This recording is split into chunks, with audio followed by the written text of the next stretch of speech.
მოგესალმებით. ჩვენ ვართ ლიკა და ვანო და ჩვენ ვართ ჰორეკას მინიფეხბურთის ჩემპიონატის დამფუძნებლები. ჩვენ ჩავატარეთ უკვე 3 სეზონი. მეოთხე სეზონი იწყება 20 სექტემბერს. უკვე ვიწყებთ უშუალოდ ტურნირს და რეგისტრაცია სრულდება როდის? 7 სექტემბერს. 7 სექტემბერს. ახლა მოგიყვებით ზოგადად რა არის ჰორეკა, რას მოიცავს, ვინ თამაშობს ჩვენთან და ვის შეუძლია რომ მიიღოს მონაწილეობა ჩვენს ჩემპიონატში ამ მეოთხე სეზონში უკვე. ხო, თუ ხართ ჰორეკა სექტორის წარმომადგენელი, ჰორეკა სექტორი მოიცავს კომპანიებს, სასტუმროებს, რესტორნებს, კაფეებს, ბარებს, სადისტრიბუციო კომპანიებს და ჩვენ სამი სეზონის განმავლობაში გვყავდა როგორც სასტუმრო, ისე რესტორანი, სადისტრიბუციო კომპანიებიც. საინტერესოა რომ დავიწყო მხოლოდ სასტუმროებით იდეაში. პირველი სეზონი მხოლოდ სასტუმროები ვიყავით და შემდეგ გავფართოვდით, მაგრამ არ გავცდით ჰორეკა სექტორს. ზოგადად საიდან დაიწყო? ანუ უშუალოდ ვანო არის სასტუმროს თანამშრომელი, თბილისი მარიოტში მუშაობს. თავიდან თამაშობდით რაღაც, როგორც უბანში თამაშობ მეგობრებთან ერთად, ზუსტად ესე თამაშობდით ოღონდ სასტუმროებს შორის.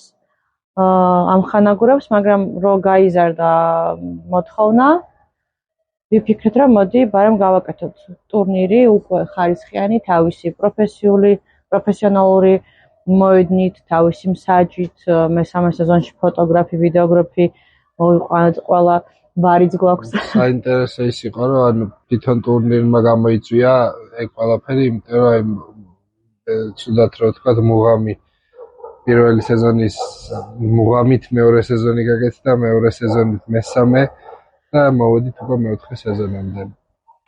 მეოთხე სეზონი ჩემი აზრით ყველაზე პროფესიონალური სეზონი იქნება, იმიტომ რომ უკვე საკმაოდ დიდი გამოცდილება დავაგროვეთ. თან მესამე სეზონიც არანაკლებ პროფესიონალური იყო, ჩემი აზრით. ანუ კი სამოყვარულო ფეხბურთს თამაშობთ მინი ფეხბურთის წესებით, მაგრამ მაქსიმალურად ვცდილობთ, რომ ჩვენთან მონაწილე გუნდის ფეხბურთელებმა მაქსიმალურად შეიგრძნონ ის ემოციები, რაც უნდათ, რომ თავიანთ პროფესიულ კარიერაში შეეგრძნოთ, ან უყვართ არ უთამაშიათ ფეხბურთი, მაგრამ უყვართ და ოდესმე მეკონიათ ოცნება, რომ მაყურებლის წინაშე ეთამაშოთ. და ჩვენი დევიზი ზუსტად ეგ არის, აისრულე შენი ბავშვობის ოცნება. და ფინალზე როგორც თქვი, მესამე სეზონის მე უკვე ავისრულე ჩემი ბავშვობის ოცნება, ჩვენ გუნდთან ერთად მოვიგეთ მესამე სეზონი, გუნდთან ერთად, რომელიც ძალიან დებოდა ამ ტურნირის ჩარჩოებში, იმიტომ რომ იყო ადამიანებისგან შეკრული, ვინც ერთად მუშაობდით ერთი პერიოდის განმავლობაში, შემდეგ სამსახურის გამო აღარ გქონდა კავშირი, მაგრამ დავრჩით მეგობრებად იმის გამო, რომ ფეხბურთი გვეთამაშა ერთად და დღემდე ერთად ვართ, დღემდე ერთად მეგობრობთ, ვემზადებით მეოთხე სეზონისთვის. და ეს იყო ამ ტურნირის იდეა, ალბათ, რომ გაერთიანებინა და მეგობრობა, ურთიერთობა და ის ურთიერთობა, რაც არა მარტო ჩვენ გუნდთან, თვითონ ყველა ტურნირის მონაწილე გუნდის წევრებთან ჩამოგვიყალიბდა. ჩვენ გუნდში კიდე დავამატებ, ანუ უშუალოდ მეორე სეზონში ჩამოყალიბდა უშუალოდ ჩვენი გუნდი, ელ-ლიგის გუნდი, სადაც იყო თბილისი მარიოტის ნაკრები იყო ძირითადი, ხო, რაღაც ნაწილი. თბილისი მარიოტის ყოფილი თანამშრომლები. ხო, რომლებიც წავიდნენ სასტუმროდ და მაგრამ იმდენად კარგად თამაშობდნენ და იმდენად შეუყვარდა ჩვენი ტურნირი, რომ ისინი ვერ მიდიოდნენ, ჩვენც ვერ ვუშვებდით. კიდე სხვა სასტუმროებიდანაც იყვნენ ბიჭები, ვინც იყვნენ წასულები სამსახურებიდან, ასევე იმ გუნდში შემოგვიერთეთ და თამაშები ჰქონდათ ჩვენ ტურნირზე. ხო. ისინი შემოგვიერთდნენ და რაღაცა ეს ერთგვარი ტურნირის ნაკრები გუნდი გამოვიდა, რომელმაც კი დაამტკიცა მესამე სეზონი. დამოწმატირა მესამე სეზონში. არ ვიცი, ძალიან დიდი ბედნიერება იყო. ჯერ თამაში დამთავრებული არ იყო და თოკომ რო გაიტანა გოლი, იმდან ცოტა დრო იყო დარჩენილი. ხო, თოკომ გაიტანა გოლი. მეორე, ორივე გოლი. ხო და ბოლო გოლი, ან იმდან ცოტა დრო იყო დარჩენილი დასრულებამდე, რომ უეჭველი მოვიგეთ. ხო და ცრემლები წამომივიდა, დაქალები მაწმარებდნენ. და ძალიან ყველაზე ბედნიერი ცრემლები იყო ეს ხალხები, რომელიც არ უყურებდნენ საერთოდ ფეხბურთს, მაგრამ ისინიც კი დიროდნენ. და იცი რა მინდა ვთქვა, ზოგადად რატომ ავედით და რატომ ვაკეთებთ მეოთხე სეზონს. პირველი სეზონი რო გავაკეთეთ, უბრალოდ გავერთეთ. მოდი ბარემ სტადიონი ვიქირავთ, მსაჯი ვიქირავთ, რაღაც ბურთებიც ვიშავეთ და უბრალოდ ვითამაშეთ. და რაღაც, ვითომ ტურნირის სახე რა მივცეთ, რომ აი რაღაც მუღამი ქონდეს გამარჯვების, აი სასტუმროებს შორის, მაშინ მარტო სასტუმროები იყვნენ. აი სასტუმროებს შორის, აი მე გავიმარჯვე, მუღამი დავიწყებ. მაგრამ თამაშის ტურნირის პერიოდში ბიჭები თვითონ მოდიოდნენ და გვეუბნებოდნენ. ერთ-ერთმა თქვა, რომ აი ჩემი ოცნება იყო უბანში თამაშობდი ფეხბურთს, ოცნება იყო, რომ აი შემეგრძნო რა არის ნამდვილი ფეხბურთი და აქ შევიგზენი. ზოგის რა ქვია, შვილმა პირველად ნახა მამა როგორ თამაშობდა ფეხბურთს. მე იქ მოდიოდნენ HR-ები, GM-ები და ზოგი გვეუბნებოდა, რომ აი სასტუმროში მუშაობდა, ჩემ დეპარტამენტის გარდა სხვებს არ ვიცნობ და აქ გავიცანი, ჩემი მოდანზე გავიცანი ჩემი თანამშრომლები და მივხვდით, რომ ეს იმაზე ბევრად ღირებულია, ვიდრე უბრალოდ ფეხბურთი და დავიჭირეთ ეს ფაქტი და დავიწყეთ უბრალოდ მისი განვითარება, იმიტომ რომ მივხვდით, რომ როგორც ფეხბურთელებში, ფეხბურთელები იგივე თანამშრომლები, იმიტომ რომ გუნდი 6-6 ვთამაშობთ მინი ფეხბურთს და საშუალოდ 10-15 კაცია გუნდში. მინიმუმ ის 10-15 კაცი, რომლებიც არიან გუნდში, ისინი ხო თანამშრომლები არიან სხვადასხვა დეპარტამენტებიდან, ზოგი ჰედია, ზოგი ბუღალტერია, ზოგი მიმტანია, ზოგი ინჟინერია, ზოგი მზარეულია და არ გაქვს სამსახურში საშუალება, რომ ეს რაღაც უშუალოდ დაეკონტაქტო, ესაუბრო ადამიანს ხო, იმიტომ რომ ყველა მუშაობს და ვიცით, რომ ყოველთვის რაღაც ესეთი დაძაბული გრაფიკია. და ფეხბურთმა ის თანამშრომლები ერთმანეთს გააცნო, გაერთიანა და ეს იმ შედეგს, რასაც დებდნენ მოედანზე, ის შედეგი გადმოვიდა სამსახურში. და ზუსტად იგივე, რომ 15 ხო არის მოედანზე. მოედნის გარეთ რამდენი გულშემატკივარია. იცი, კიდე მაგ ყველაფერს პლუს, რომ თამაშის მერე, ტურში როცა გულშემატკივრები მოდიოდნენ, უყურებდნენ თამაშს, მთელი კვირის განმავლობაში ყველა მაგას აღნიშნავდა ყოველთვის, რომ მთელი კვირის განმავლობაში მთელ სასტუმროში თუ იქნება, პირველ სასტუმროები უფრო დიდი რაოდენობით იყვნენ და მაგიტო ვიძახი სასტუმროს, რომ მთელ სასტუმროში განიხილავდნენ იმ თამაშს მთელი კვირის განმავლობაში. ორშაბათს სამაკები მოდიოდნენ. მოგების შემთხვევაში ორშაბათს თავაწეულები შედიოდნენ სამსახურში. მე პირადად ჩემ თავზეც მაქვს გამოცდილი ეგ ყველაფერი და მაგიტო რა, ძალიან სასიამოვნო შეგრძნება, როცა აი სამსახურებრივი დამოკიდებულება გაქვს ხალხთან, მაგრამ ამავდროულად რაღაცა გემატება სასაუბრო გასარჩევი თემა, სასიამოვნო რა და შეგიძლიათ რომ აი შაბათ კვირას ეს ხალხი, ვინც სამსახურში ახლა უმრავლეს დროს შეიძლება რომ დავფიქრდე, სახლზე მეტ დროს სამსახურში ვატარებ და ჩემი იმ ხალხთან ერთად ესეთი ემოციური რაღაცების კეთება ძალიან სასიამოვნოა რა, ჩემი აზრით. და მინიმუმ ის რომ წარმოედგინე ხარ მიმტანი ხო, სასტუმროში ხარ, სასტუმროზე მაგიტომ აქვს აქცენტი. თუნდაც რესტორანი არ ვიღოთ კაფე ხო, პირველი არის მიმტანი, ხო, მიმტანით იწყებ, მიმტანის დამხმარე და მე უკვე კარიერულად იზრდები. აი, როცა ხარ მიმტანი ხო, აი იმ პირველ სტეპსზე ხარ განვითარების და არ გაქვს დიდი საშუალება, რომ შენს უფროს, მენეჯერს, თუნდაც GM-ს აჩვენო შენი სხვა თვისებები, თუნდაც HR-ს. და მოედანზე შენ გაქვს იმის საშუალება, რომ ითამაშო, აჩვენო გუნდს, თანამშრომლებს, აჩვენო შენს უფროს, თუნდაც ხო, შენი შესაძლებლობები სამსახურის გარეთ. და როდესაც ეს ემოციური კავშირი ხდება, უფროსაც უფრო უყვარდები, შენც უფრო გიყვარდება სამსახური და ხდები შიდა სამსახურის მთავარი ღირებულება რა არის, როცა აი შენ მოედანზე თამაშობ და შეიძლება რა ვიცი, ძალიან მაღალ პოზიციაზე ვინც დგას, არც გიცნობდეს, ხო? შეიძლება დილით შედიოდეს სამსახურში, გესალმებოდეს და გადიოდეს. და შენ რა თამაშობ, ან საგოლე პასი მიეცი, ან რა ვიცი, ან გოლი გაიტანე, ან კარგად ითამაშე და იქიდან GM ყვირის შენ სახელს. ოღონდ განაიცის იკითხავს, აი ეს ბიჭი ვინ არის? აი ეს ჩვენი მიმტანი, რა ქვია, ლუკა ქვია და ლუკა და ის ჯემიც ვერ ხდება რომ უფროსია. შენც ვერ ხდები რომ ანუ ერთიანდებით და ჩემი აზრით ანუ ჰოსპიტალიტი სექტორში გუნდური, ну, ყველა სამსახურში ეგრეა, მაგრამ გუნდური მუშაობა GM ფეხბურთსაც რო თამაშობ. კი, უშუალოდ ჩვენს გვითამაშია GM-თან ფეხბურთი. ხო და ანუ ფეხბურთი არის ის, რომ აღარ დაუწვიმამდეთ, რომ მოედანზე ყველა ერთია, ყველა მეგობარია, აღარ აქვს მნიშვნელობა პოზიციურ სხვაობა იქნება ეს თუ რამე სხვა, ან მოედანზე ყველას თავისი საქმე აქვს და მოედანზე ყველა გუნდურად თამაშობს. და ეს გუნდურობა მერე ჩემი აზრით, ანუ ამ ტურნირის ყველაზე დიდი პლუსი ისაა, რომ ეს გუნდურობა მერე გადადის სამსახურში, იმიტომ რომ ხალხი ვინც ფეხბურთს ერთად შეხმატკბილებულად თამაშობს და კარგად თამაშობს, არ მგონია რომ მათ ერთად რაღაცა საქმე ნებისმიერი საქმე ვერ გააკეთონ რა. აი, საქმეს გაკეთებაზე რა გამახსენდა, იცი? ჩვენ ფიქრობდით, ზოგადად ფიქრობდით, რამდენად ღირს განვითარება, რამდენად ღირს გაგრძელება ხა წარმოვიდგინე სასტუმროში ისეთი გრაფიკია, რომ ან ღამეს მენახარ, ან დილის მენა ბრექვესტზე ხარ, ან თუნდაც რესტორანში თუ მუშაობ, ან ძალიან არეული გრაფიკია და იმის მერე კიდე მოდი და ითამაშე ფეხბურთი და ფიქრობდით, რომ აი ესე დაგლილება ასეთმა და რესტორნებისთვის იყო ძალიან ძნელი. რესტორნებისთვის ყველაზე რთული იყო, კი, აი რესტორნებს, რაც ჩვენი გამოცდილებიდან გამომდინარე, რესტორნებს ყველაზე მეტად გაუჭირდათ ძალების აღდგენა, მაგრამ მე ვფიქრობ, რადგან იყო პირველი სეზონი რადგან იყო თვითონაც ჩაჯდებიან კალაპოტში რა, იმიტომ რომ მე ჩვენც პირველ სეზონში რა ვიყავით და ეხლა რა ვართ და მოვიგეთ.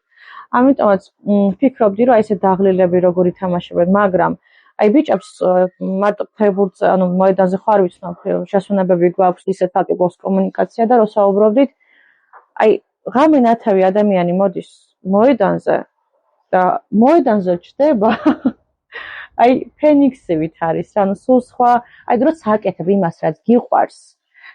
ძალა გემართება, სხვა ენერგია და რამდენი ვიცით, ღამე ნათევი მოდიოდა დილის 6 საათზე იყო სამსხურში და ლამის დააგვიანა და მოასწრო ჩვენამდე მოსვლა სიცხიანი, რა ვიცი, ჯანმრთელობის პრობლემებით, ფეხი იტკინა, უცებ გაიყინა, იმიტომ რომ ანუ სამსახურის მერე ჩავთვალე, რომ ნუ თქვენ ნახევარი გაქვს საშუალება, რომ ყოველ შაბათ-კვირა, აი კვირაში 2 დღე გაერთო და განიტვირთო. და ჩავთვალე, რომ თქვენ ნახევრის განმავლობაში გაქვს კვირაში 2-ჯერ, ნუ ერთხელ-ორჯერ სტაბილურად გაქვს team building-ი. და ბიჭების განზრახვა. ჩემი აზრით დღესდღეობის team building-ის საუკეთესო საშუალება ვართ ჩვენ და არის ჩვენი ტურნირი. ძალიან ისე ამაყად გამომდის ამის თქმა, მაგრამ სამი სეზონის განმავლობაში დამტკიცდა ეს და თან მართლა ჩვენი სიტყვები არ არის. HR-ები ყველა მაგას გვეუბნება. ყველაზე მნიშვნელოვანი არის ის, რომ არის ხალხში ინტერესი, არის თანამშრომლებში ინტერესი იმისი, რომ უგულშემატკივრონ თავიანთ თანამშრომლებს. იმიტომ რომ ახლა პირველი სეზონის ფინალს დაახლოებით 400-500 ადამიანი დაესწრო, მეორე სეზონის ფინალზე პერფორმანსები ხო ლაპარაკი არ არის, მეორე სეზონის ფინალზე ისეთი პერფორმანსები იყო, ბაიკერების შოუ და ამ შემდეგ და შექმნილი ჰიმნები და რა ვიცი ყველაფერი. მეორე სეზონის ფინალი თვითონ სტადიონი არ მოიაზრებდა, ბევრ ვერ იტევდა ბევრ ხალხს და მაგიტო, თორე ახლა მესამე სეზონის ფინალზე სავსე იყო ტრიბუნები და არ ვიცი, მესამე სეზონის ფინალზე რომ ემოციები მივიღე, ესეთი ემოციები მე ჯერ ანუ არც ერთი პირველი სეზონის ძალიან ისეთი იყო, მაგრამ პირველი იყო, მაგრამ მესამე იყო, ანუ ძალიან პროფესიონალური და ზუსტად ეხლა თქვენ თუ უყურებთ და ფიქრობთ ჩვენ ტურნირში მონაწილეობას, ჩვენთან რომ მოხვალთ და გხვდებათ ბევრი პროფესიონალური დეტალი, ანუ ბევრი პროფესიონალურ ფეხბურთთან მიახლოებული კი ვთამაშობთ სამოყვარულო მინი ფეხბურთს, მაგრამ ანუ ძალიან ბევრი პროფესიონალური დეტალი გვაქვს. ძალიან ბევრ რაღაცას ვცდილობთ, რომ იმ დონეზე გავაკეთოთ, რა დონის გუნდებიც ყავს, იმიტომ რომ ჩვენთან მონაწილე კომპანიები არიან ძალიან პროფესიონალი ხალხით დაკომპლექტებული. არ ვიცი, ესე გამოყოფაც არ მინდა, იმდენად ბევრი პროფესიონალი გუნდია და პროფესიონალიზმი გამოიხატება იმაში, რომ ჩვენ არ გვჭირდება ჩვენი რესურსების და ძალების დახარჯვა იმაზე, რომ მათ უხსნათ რაღაცა წესები. ანუ პირველ გუნდის წამყვანები ყავთ ძალიან კარგი. ვირჩევთ გუნდის წამყვან ლიდერებს და ანუ ამ ლიდერებთან უბრალო პირველი ახსნით, ანუ ყველაფერი გვარდება რა არის რაღაცა პრობლემები თამაშების დროს, მაგრამ ფეხბურთში დაძაბულობა ანუ აუცილებელი შემადგენელი ისეთი კაი დაძაბულობა არის ხოლმე ეს არის აუცილებელი შემადგენელი ნაწილი და მაგის გარეშე ფეხბურთს ის ემოცია არ ექნება და რა ემოციაც გააჩნია. ჩემი აზრი ეგეთია. ამიტომ ანუ ძალიან სასიამოვნოა ჩვენთვის და მაგიტო არ ვწდებით სექტორის ფარგლებს და ჰორეკაში ვრჩებით და დავრჩებით ბოლომდე, რომ აქ კოლაბორაციები მოსულა მონაწილეობენ, ანუ აქ მოღვაწეობენ ძალიან პროფესიონალი ხალხი და ძალიან მიხარია რომ ამ სექტორის წარმომადგენელი ვარ მეც და ძალიან მიხარია რომ ჩვენი ტურნირიც ამ სექტორს აერთიანებს. და რაც შეეხება აიხდინე ბავშვების ოცნება. უშუალოდ ანუ იყო ყოფილი ფეხბურთელი 17 წლის ასაკში ჯანმრთელობის მდგომარეობის გამო ვეღარ გააგრძელა ფეხბურთი და ხმახოთ ჩართულია. ვეღარ გააგრძელა და რაღაც მიატოვა თავის საყვარელი საქმე და განაგრძო ცხოვრება. და ჰორეკამ მისცა საშუალება უშუალოდ ვანოს რომ აიხდინეს ბავშვების ოცნება. და ზუსტად მაგიტო ჩვენ მეორე სეზონი რო იწყებოდა იმის გულისთვის რომ მეთამაშა 20 კილო დავიკელი. მე მოიმატე. მე ისე მოვიმატე. მაგრამ დაიკლო. დავიკელი და კიდე დავიკლებ რომ ანუ ამ ტურნირზე თამაში ჩემთვის არის ძალიან დიდი სიამოვნე. ანუ იმ ჯანმრთელობის პრობლემებიდან გამომდინარე ფეხი იქნება, ის იქნება, თუ ეს იქნება, ანუ მაქსიმალურად ვცდილობ რომ როცა შესაძლებლობა მექნება ყველა თამაში ვითამაშო და ყოველი სეზონის წინ ვაწყობ. მაქსიმალურად დიდ დრო გავატარო მოედანზე რა. და ეხლა მესამე სეზონში სამწვრთნელო როლი მოვირგე და სამწვრთნელო როლით პირველი ვერმას ჩემპიონი გავხდი. ხო და ნახე, ჩვენი უშუალოდ ვინც თამაშობს მოედანზე. ზოგი არის უბნის ფეხბურთელი, თანამშრომლობა უბანში ისწავლეს ზოგმა იარა სამოყვარულოზე ზოგი პროფესიონალი მოთამაშე ყო საკმაოდ კარგი გუნდებიდან. უბრალოდ ძალიან კარგად იცით, რომ საქართველოში მხოლოდ ნიჭი არ არის საკმარისი იმისთვის, რომ გააგრძელო ფეხბურთი. ზოგს რაღაც ჯანმრთელობის გამორევების გამო ქონდა პრობლემები და რაღაც ანუ შეჩერდნენ. და მოედანზე, როცა აძლევს საშუალებას, ხო, როგორც დამსაქმებელი ადამიანს მისცა საშუალება, რომ ითამაშოს და მიიღოს ენდორფინები და მიიღოს ეს ბედნიერება, რასაც იღებს მოედანზე, ხო? ის თანამშრომელი სხვანაირად უყურებს მერე სამსახურს. რამდენი თანამშრომელი იყო, ბოთხარ დავასახელებ. პირველივე სეზონიდან იძახის, მე მივდივარ სამსახურიდან და ვერ მიდის, იმიტომ რომ სეზონიდან სეზონამდე მოგყვება როდის დავიწყებ კიდე დავიწყებ და ეხმარებოდა როდის დავამთავრებ და წავიდეს. ხო და ესეც არის რაღაცნაირად კი ხა რამდენი დაგვიკარგავს მოთამაშეებიც, გუნდებიც, მაგრამ აი ვისაც მართლა უყვარს, ხო, ანუ ჩვენ ზუსტად ისენი გვინდა, ვისაც მართლა უყვარს. მართლა ესე მოგყვებიან სეზონიდან სეზონამდე და ძალიან მეამაყება, აი როცა ფინალს მოვჩებით, ანუ როცა ფინალია და სეზონის დასასრულია, მე დავანებთ გავართ და ვუყურებთ და ნუ თუ ჩვენ ამ ორმა კაცმა ეს ყველაფერი შევძალით და წარმოედგინეთ იმ მომენტში ჩვენი ბედნიერება, როცა ვხედავთ აი ამ ტრიბუნებზე ამ ხალხის ემოციებს, ამ მოედანზე ხალხის ემოციებს, რომ ჩვენ შევძალით და ეს აურა შევქმნით იმისთვის, რომ სხვა იყოს ბედნიერი. ანუ მართლა ძალიან დიდი ხო, ანუ იდეა არის ჩვენი და შესრულების ლოკომოტივები ვართ ჩვენ, მაგრამ ანუ ძალიან დიდი მნიშვნელობა აქვს ჩვენ ტურნირში ხალხს, ვისთან ერთადაც ვმუშაობ. იმიტომ რომ ანუ 3 სეზონის განმავლობაში არ ვიცი ამ ტურნირს ესე დაყვება მათ რა ქვია თამდევად თუ როგორ არის არ ვიცი, მაგრამ ვისთან ერთადაც მე ანუ ამ ტურნირის ფარგლებში მუშავია, ყველა არის რაღაცა გასაოცარი ადამიანი და ყველასთან ძალიან ისეთი ახლო და მეგობრული ურთიერთობა ჩამოგვიყალიბდა. ანუ წარმოიდგინე 3 სეზონის განმავლობაში გვყავს ერთი და იგივე მსაჯი, ანუ დავიწყეთ ფოტოგადაღება და პირველი სეზონი იყო სანდრო დადასტურო ჩვენთან ერთად იყვნენ, თორე აწი ყოველ სეზონში ჩვენთან ერთად იქნებიან, ვიდეოგრაფები, ანუ მაქსიმალურად ვცდილობთ, ანუ თან ყველა ანუ იცი როგორი რაღაცაა, როცა შენ მარტო არ თვლი დაქირავებულ თანამშრომლად და როცა შენ ანუ როცა არ ხარ აი უბრალოდ დაქირავებული ადამიანი, ვისაც ფული გადაუხადეს, რომ სურათი გადაიღოს და შენ სხვანაირად არ შეგვიძლია ემოციურად ერთვები და რჩევებს გაძლევა. ჩემთვის ძალიან მნიშვნელოვანი იყო ხოლმე ყველა ის რჩევა, ვინც რასაც ეს ჩვენი მეგობრები გვაძლევდნენ. დათო ახალი იდეით რომ მოდიოდა. ხო, დათო სულ ახალი იდეებს გვეუბნებოდა, მოდი არ დავამთავროთ რაღაცა გავაკეთოთ. ანუ ჩემთვის მარტო იმად ღირდა ამ ტურნირის ჩატარება, რომ აი ამდენი ადამიანი გავიცანი გუნდებიდან, ბიჭები უშუალოდ მოთამაშეები, სტაფი, ვიღაც ამ ტურნირზე მუშაობთ და არ ვიცი, ანუ ძალიან ემოციურია ჩემთვის ყველაფერი, იმიტომ რომ ძალიან მიხარია, რომ ეს ხალხი დღეს ამ ტურნირის გამო ჩემ გვერდით არიან და ჩვენი მეგობრები არიან. კიდევ მინდა აღვნიშნო ლევანი, ჩვენი მსაჯი, რომელიც პირველ სეზონში პირველად გავიცანით, აი ეს სულ შემთხვევით მოხდა ჩვენთან, როგორც არა, მე ვიცნობდი ჩემი ბავშვი მაშინ. შენ იცნობდი? ეხლა რატომ მეუბნები მაგას? თამაშებს საჯობდა ხოლმე. ანუ ლევანი ძალიან თბილისში ეს არის, რა ქვია.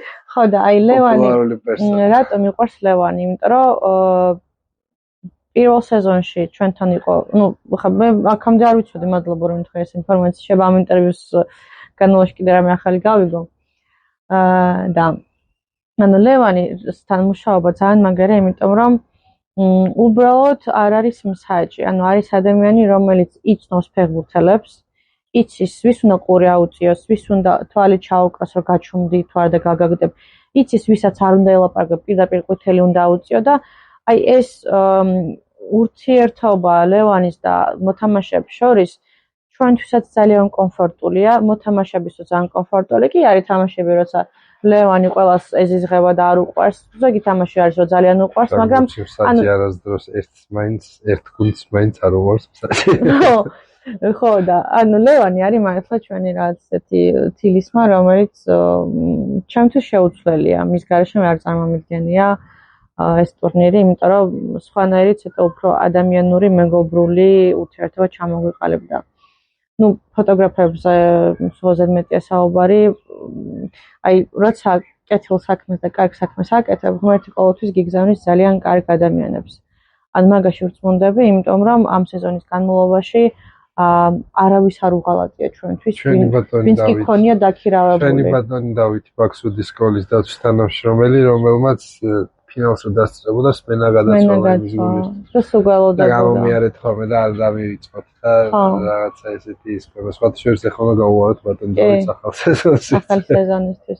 ან თითქოს პატარა დეტალებია, მაგრამ ემოციური კავშირი, როცა გაქვს ადამიანებთან, საბოლოო ჯამში ძალიან მაგარ საქმე ხო, ანუ როცა გიხარია იმ საქმის კეთება, მაშინ მაგრად გამოდის, რა ჩემი აზრით ყველაფერი და ანუ არ ვიცი ვინმე თუ შემედავება შემეხმიანოს, მაგრამ პირველი სეზონისგან ძალიან განსხვავდებოდა მეორე, უკეთესი იყო, მეორესგან ძალიან განსხვავდებოდა, მესამე იყო ძალიან კარგი და მეოთხე იქნება კიდე უფრო უკეთესი ვიდრე მესამე, იმიტომ რომ ჩვენ ანუ მაქსიმალურად ვცდილობთ, რომ ვისწავლოთ წინა შეცდომებიდან და ძალიან ბევრი რაღაცა მესამე სეზონში იმ გამოცდილებიდან გამომდინარე, რაც ორი სეზონის განმავლობაში დავაგროვეთ, ვიცოდით და აღარ გვქონდა უკვე ის პრობლემები, რაც იმ წინა სეზონების განმავლობაში იქნებოდა. წარმოიდგინეთ, ხა არ არის მარტივი დაახლოებით 300 ფეხბურთელი, ანუ 10-12 გუნდი ყავდა ხოლმე თითქმის ძირითადად ტურნირების სეზონების განმავლობაში. ანუ სადღაც 150-დან 300 ფეხბურთელამდე ვიწევდა კონტაქტი. და არ არის მარტივი სხვადასხვა ადამიანთან ურთიერთობა. მაგრამ ანუ იმიტომ რომ ჩვენ გვიყვარდა ჩვენ რასაც ვაკეთებდით, იმიტომ რომ ის ხალხი ვინც მოდიოდა ჩვენთან გრძნობდა რომ ჩვენ ეს გვიყვარდა და მათაც იგივე ემოცია ექნებოდათ, ანუ საერთო ჯამში ძალიან მარტივი გამოდის ესე მუშაობა რა. გეთანხმები. ეხლა თუნდაც თუ ვინმე გვიყურებს და ხართ ჰორეკა სექტორის წარმომადგენელი, თუ ხართ უბრალოდ თანამშრომელი, რომელსაც უნდა თამაში აუცილებელია რომ შეკრათ თქვენი გუნდი და გუნდით მოხვიდეთ, გუნდი არის 10-15 კაცი, თუ ხართ უშუალოდ დამსაქმებელი, HR მენეჯერი, GM და გვიყურებთ, ასევე ანუ საჭირო რომ ყავდეთ გუნდი, 15 კაციანი გუნდი და აუცილებელია რომ იმ გუნდს ყავდეს ლიდერი, ანუ უშუალოდ თქვენ, ანუ როგორც GM ხო თუ ფეხბურთს არ თამაშობთ, არ გაქვთ ხო იმის დრო რომ ეს ყველაფერი აკონტროლოთ, უნდა გყავდეთ ერთი ლიდერი, ვისაც ექნება უშუალოდ ჩვენთან კომუნიკაცია და იმ ლიდერს ექნება ბიჭებთან კომუნიკაცია, რომ ეს მარტივად გქონდეს ურთიერთობა. ასევე თუ არის უკვე რაღაც შეკრული გუნდი და უბრალოდ გინდათ თამაში, შეგვიძლია ამ ხანაგურებით ვითამაშოთ, იმიტომ რომ ჩვენთან ის ჩატში რომ დაიწერება, რომ დღეს ვითამაშოთ, ანუ ეგრევე ვიკრიბებით და ვთამაშობთ. თან ახლა ნელ-ნელა დამთავრდება შეუგულებების პერიოდები, დავიწყებთ უკვე მომზადებას და დავიწყებთ უკვე ეს პრესეზონის თამაშებსაც. ვიკრიბებით ხოლმე, სადაც შესაძლებლობას გვაძლევს სამწუხაროდ თბილისში არ ვართ განებივრებულები, ბევრი მოედნით. ასე რომ სადაც საშუალებაა ხოლმე, იმის მიხედვით ვიკრიბებით და ვარჯიშობთ და ვემზადებით, ვეხმარებით ერთმანეთს, რაღაცა გამოცდილებებს უზიარებთ. მეც მაქსიმალურად ვცდილობ, რომ თუ ვინმე გუნდს ჭირდება, რომ მივიდე და სიტყვაზე სტრუქტურულ ჩამოყალიბებაში ან რაღაცაში დახმარება ჭირდება, დავეხმარო მაქსიმალურად, რაღაცა რჩევები მივცე, იმიტომ რომ არ არის ადვილი არაპროფესიონალი ფეხბურთელისთვის თვენახევრიანი ორთვიანი დატვირთული პერიოდი, იმიტომ რომ მე ტურნირის ბოლოს იმატებს ხოლმე ტრავმები. ამიტომ მაქსიმალურად რაღაც რჩევებს ვაძლევთ, ხალხის რაოდენობას, მაქსიმალურად გამოყენებას, განცხადის რაოდენობის მაქსიმალურ შევსებას ურჩევთ ხოლმე და ამ შემდეგ ძალიან ბევრი ისეთი რჩევების მიცემა შეგვიძლია, რაც ამდენი ხნის განმავლობაში გამოცდილებად დაგვიგროვდა რა. და ძალიან სასიამოვნოა ჩვენთვის არ არის არანაირი დასაზარებელი, ძალიან სასიამოვნო არის ჩვენთვის ეგ ურთიერთობა.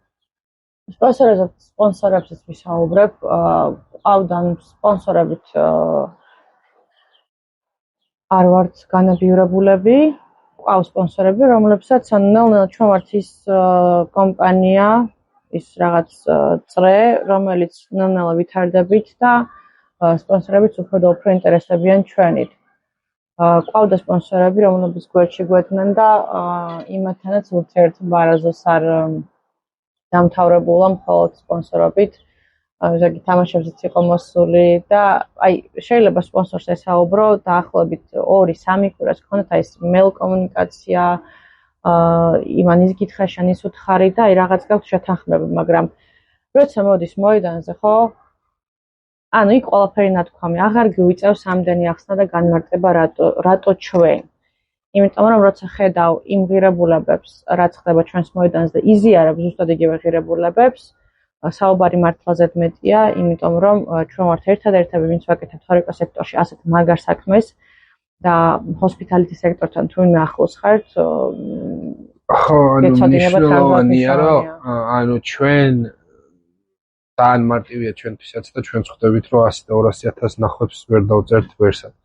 მაგრამ ჩვენთვის მნიშვნელოვანია ის, რომ ვინც არის ჩვენი მაყურებელი, ვინც არის ჩართული ჩვენ ტურნირში, არიან ძალიან პროფესიონალი, ძალიან მოაზროვნე ადამიანები.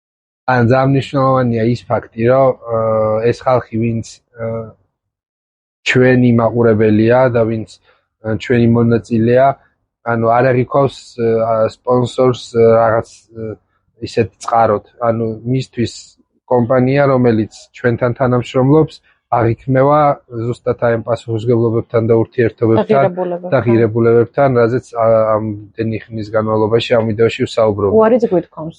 ბევრზე უარიც გვითქვამს, იმიტომ რომ ჩვენ რამოდენიმე ახლა ვერ ვიტყვი, რომ ძალიან ბევრი იყო და უარი ვთქვი ყველა. იყო რამდენიმე კომპანია, რომელსაც უარი უთხარი, იმიტომ რომ არ ჯდებოდა ღირებულებებში, არ ჯდებოდა ჩვენ შეხედულებებში. ჩვენთვის ესეც ძალიან მნიშვნელოვანია, რომ ზუსტად ანუ ჩვენთვის ეს ღირებულებები და ეს ურთიერთობები ძალიან მნიშვნელოვანია და ისიც ძალიან ეს არის, რა ქვია, მნიშვნელოვანი, რომ ისეთ კომპანიებთან გქონდეს კავშირი და თანამშრომლობა, ვინც იზიარებს ამ ყველაფერს და ვისთანაც ეს ურთიერთობა უფრო ბუნებრივი და როგორ აგიხსნა? ადამიანური. კი ბატონო. და ანუ კიდევ ვთქვათ, ვინ ხშირად ვიღაცა გამოგჩეს, არ გეცნოთ იცით ყველა ცალ-ცალკე იცით, რომ ძალიან მიყვარხართ. ვინ არიან, ვინც ახლა პირველად რო გიყურებდეს ადამიანი და არ იცოდეს საერთოდ ვინ თამაშობს ჩვენთან, ხო? თბილისის სასტუმროები, ну ძირითადად თბილისის სასტუმრო, რესტორანი, სადისტრიბუციოები არის. რუსთაველით რო დავიწყოთ. თითქმის მთელი რუსთაველი მოცული გვაქვს. ხო, პარაგრაფი არა, 3 სეზონის განმავლობაში მიღებული აქვს დაახლოებით 20 კომპანიას მონაწილეობა. ან მთელი რუსთაველი ავიღოთ. იყვნენ თუნდაც რომ დავიწყოთ პირველი სეზონის გამარჯვებული იყო შერატონის სასტუმრო, რომელმაც მეორე სეზონში მონაწილეობდა, მესამე სეზონში არ მონაწილეობდა, მაგრამ იმედი გვაქვს რომ კიდე შემოგვიერთდებიან. შერატონი, რედისონი, მარიოტის სასტუმროები, პარაგრაფი, რომელიც სამივე სეზონის უცვლელი მონაწილეა, სასტუმრო აფიშა, რომელიც ახლა დაგვემატა, პულმანი, რომელიც არ ვიცი ბრძოლის მაგალითია, სვის ოტელი, მერკური, მარგოტი, არა ესე ჩამოსად სუმსჩება არ არსებობს ერთი ჩამოთვლა, რომ ვიღაცა არ დამავიწყდა. ამერიპლაზა ძალიან მაგარი გუნდი, რომელიც ძალიან გვენატრებით თუ უყურებთ ვინმე. ანუ ძალიან დიდი მადლობა იმისთვის, რომ ეს დღემდე მახსოვს ის სასიამოვნო გულშემატკივრობის ემოციები. ძალიან ცოტანი იყავით. ყველაზე ცოტანი იყავით, ვინც კი იყავით ტურნირში. დავკეთეთ და წამოვეთ საგულში. ხო, აი ძალიან ცოტანი იყავით, მაგრამ აი თქვენი აი სულისკვეთება და აი შეკროლობა მართლა სამაყო და საფასებელია და მისაბაძე, იმიტომ რომ აი თქვენ რო გულშემატკივრობდით და თამაშობდით მოედანზე. ხო, ხალხი არ არსებობს, აი ვერავინ არ დამაჯერებს, რომ აი ხალხი ვინც იქ იყო, ცუდად მუშაობენ ერთად, იმიტომ რომ ისეთი ერთიანი და ისეთი მეგობრული ხალხი იყო, რომ ძალიან სასიამოვნო იყო მათთან ურთიერთობა. და ეგ არის ზუსტად რომ აი ამ გუნდებიდან გამომდინარე ჩამოგვიყალიბდა ეს ყველაფერი, რომ ეს ურთიერთობები და რამდენადაც ამაზე ამდენს ვლაპარაკობ. სადისტრიბუციო კომპანიები სუორი ყავს, ლიბო გრუპი და ჯეოკლინი. ჯეოკლინი მესამე სეზონის ფინალისტი იყო და საკმაოდ განვითარებადი გუნდია, ანუ ძალიან ვითარდებიან და ძალიან პროფესიონალურად უდგებიან საქმეს. ჯეოკლინთან ერთად ვიყავით ამბასადორს ტურნირს ვითამაშე. ძალიან სასიამოვნო იყო. ფინალზე რაც ხდებოდა. ფინალში ხო საჩუქარი გავკვეთეს მე და ლიკა. ფინალში ის ლაშამ უთხრა ვანოს რომ იმიტომ რომ ჩვენ გეგმავთ ფინალს, რომ ვიცოდეთ დროები როგორ გავთვალოთ, იმიტომ რომ სტადიონი ნაქირავებია, ყველაფერი გათვლილია და ვაშამობს, რომ რაღაც სიტყვა მომეცი ფინალის დროს, რომ დავაჯილდო ჩემი რჩეული გუნდი თუ ფეხბურთელი დავაჯილდო. ბიჭო, ვზივართ მე და ვანე ვფიქრობ, ეხა რომელი?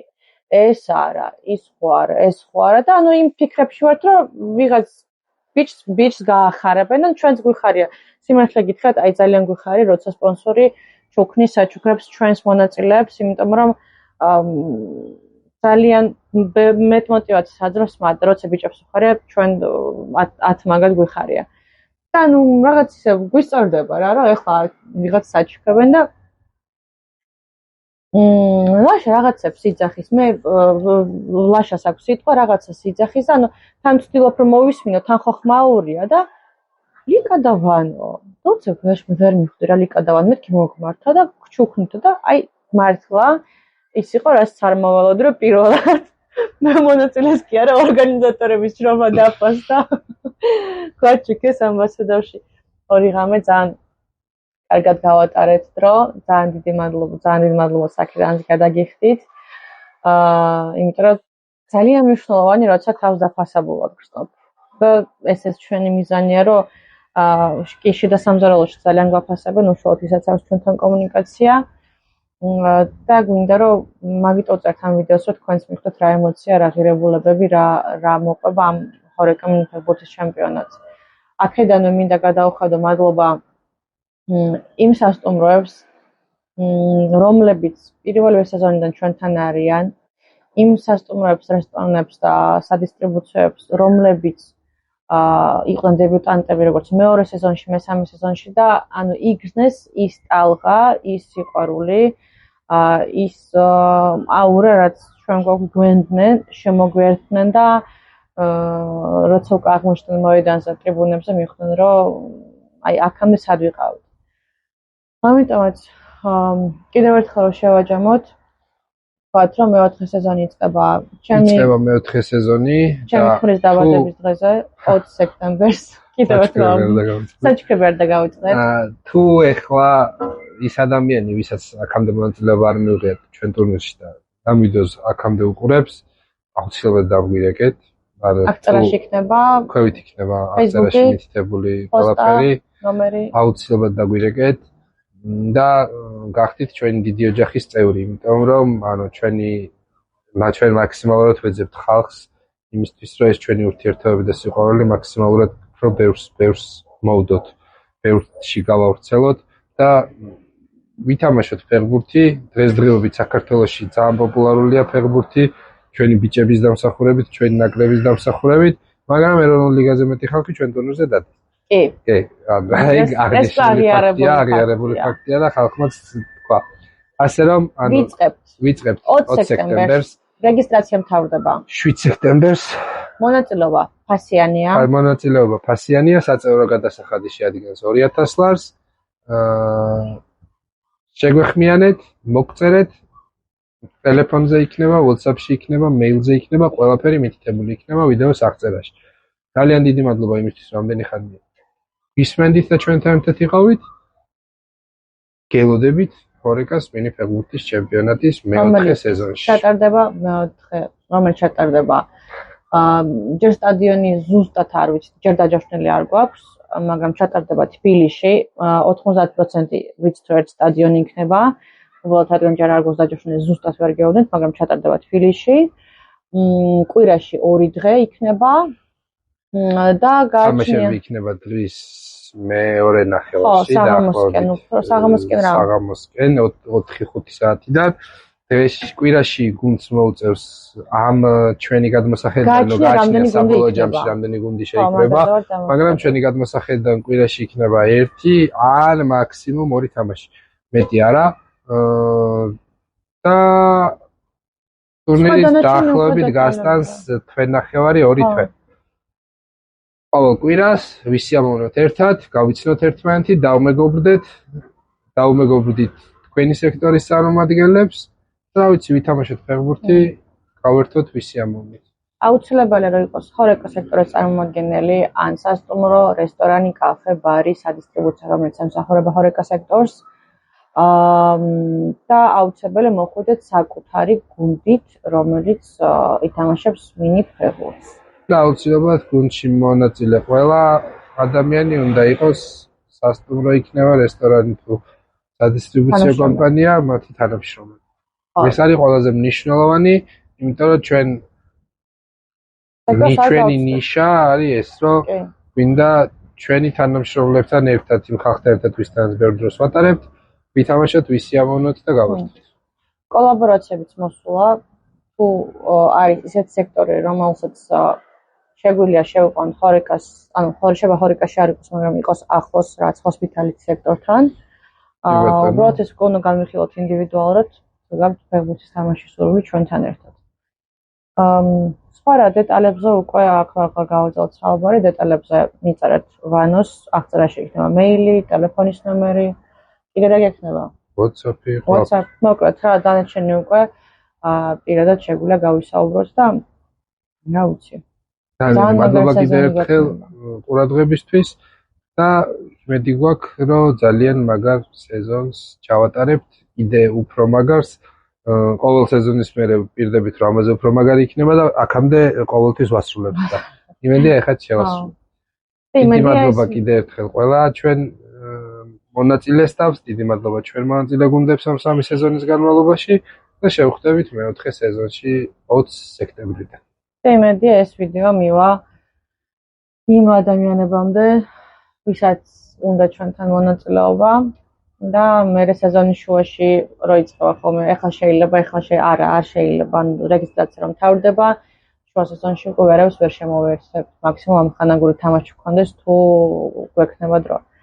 ამიტომაც იმედია შენამდე მოვა, ვისაც ჩვენსავით გიყვარს ფეხბურთი, ხარ ჰოსპიტალიტის სექტორში და მზად ხარ გაიზიარო ის ღირებულებები და ის სიყვარული, რაც ჩვენში უტრიალებს და თუ ხარ სპონსორი, ასევე ღია ვართ თანამშრომლობისთვის, თავად გადაწყვეტეთ ჰოსპიტალიტის სექტორში შედიხართ თუ არა, ანუ თუ შეგვიძლია ასე ვთქვათ თანამშრომლობა და დანარჩენი ინფორმაცია უკვე პირადი კომუნიკაციის დროს. მადლობა რომ გვიყურებთ აქამდე, თუ გვიყურებთ აქამდე ძალიან მიყვარხართ. და თუ გვიყურებთ აქამდე, მაინც დაწერეთ, რომ ბოლომდე გიყურეთ. ვიდრე ძალიან გაგვიხარდება, რომ ვისმენთ ამდენი ხანი. შევხვდებით მეოთხე სეზონში. დაგპირდებით, რომ დავიწყარი იქნება ისე როგორც 3 სეზონი. და თუ გიყვარს ფეხბურთი და არ შემოგვიერთდები, მართლა ინანებ, იმიტომ რომ ყველა ნანობს. მაგრამ უკვე გვიანია. მადლობა. კარგად.